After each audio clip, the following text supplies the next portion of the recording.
जय श्री महाकाल। नमस्कार दर्शक मित्रों, पितृ निवारण विधि दर्शन में हमने कुछ बातें की।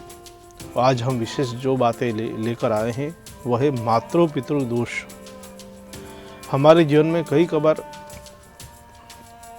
हमारे द्वारा जाने अनजाने किसी प्रकार की जो है परेशानी हम अपने माता और पिता को देते हैं। जब माँ बच्चे को जन्म देता है तो ये नहीं सोचते कि मुझे अगर संतान की प्राप्ति हो और उसके बाद संतान मुझे कष्ट दे, लेकिन समय काल परिस्थिति परिवर्तन संजोग और संगत ये सब लगने से संतान के जीवन में विचारों में परिवर्तन आते हैं और उसी की वजह से माता पिता को जो है कष्ट पहुंचता है। तो यह सभी प्रकार के कष्ट दूर हो, माता पितृ दोष आपके जीवन में दूर हो, जिससे आपको अच्छे लाभ मिले।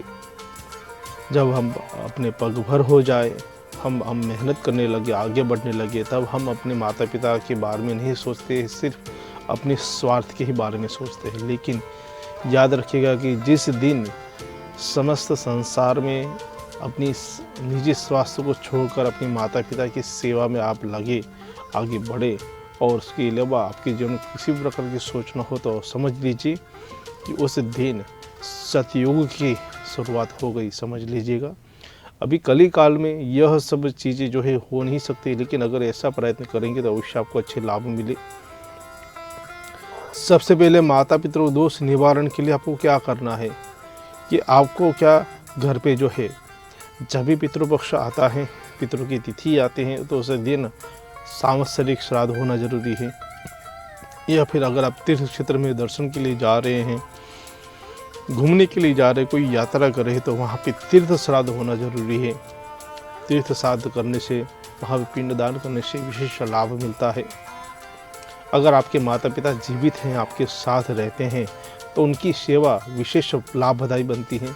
उनके साथ मधुर वचन कहना, उनके साथ रहना, उनके बातों को मानना, उनके जीवन में यानी कि सभी तरीके से सहायक होना, आज्ञांकित संतान जैसे जो है स्वभाव, ऐसे गुण प्राप्त होना, ये आपके लिए, आपके परिवार के लिए शुभकारी हो सकता है। मातृ पितृ दोष के बारे में शास्त्र में बहुत सारी ऐसी बातें कही गई हैं कि यह बातें अगर हम करें आपसे तो समय हमारे पास कम पड़ जाए। लेकिन एक बात की सौ बात की एक बात है कि मातृ पितृ की अगर आप सेवा करेंगे, जीवित है तो उनको प्रसन्न रखेंगे, तो अवश्य आपको अच्छे लाभ मिलेंगे। लेकिन वो जीवित नहीं है तो उसके बाद अगर आप कितना भी आप देव कार्य करें, दान पुण्य करें, वो आपके लिए व्यर्थ है। लेकिन अगर आपके जीवन में माता पिता जीवित है, उनकी सेवा कर रहे हैं, उसके बाद माता पिता नहीं रहे हैं, वो देवलोक गए हैं, तो उनके पीछे आप दान पुण्य कर सकते हैं, ब्रह्म भोजन कर सकते हैं।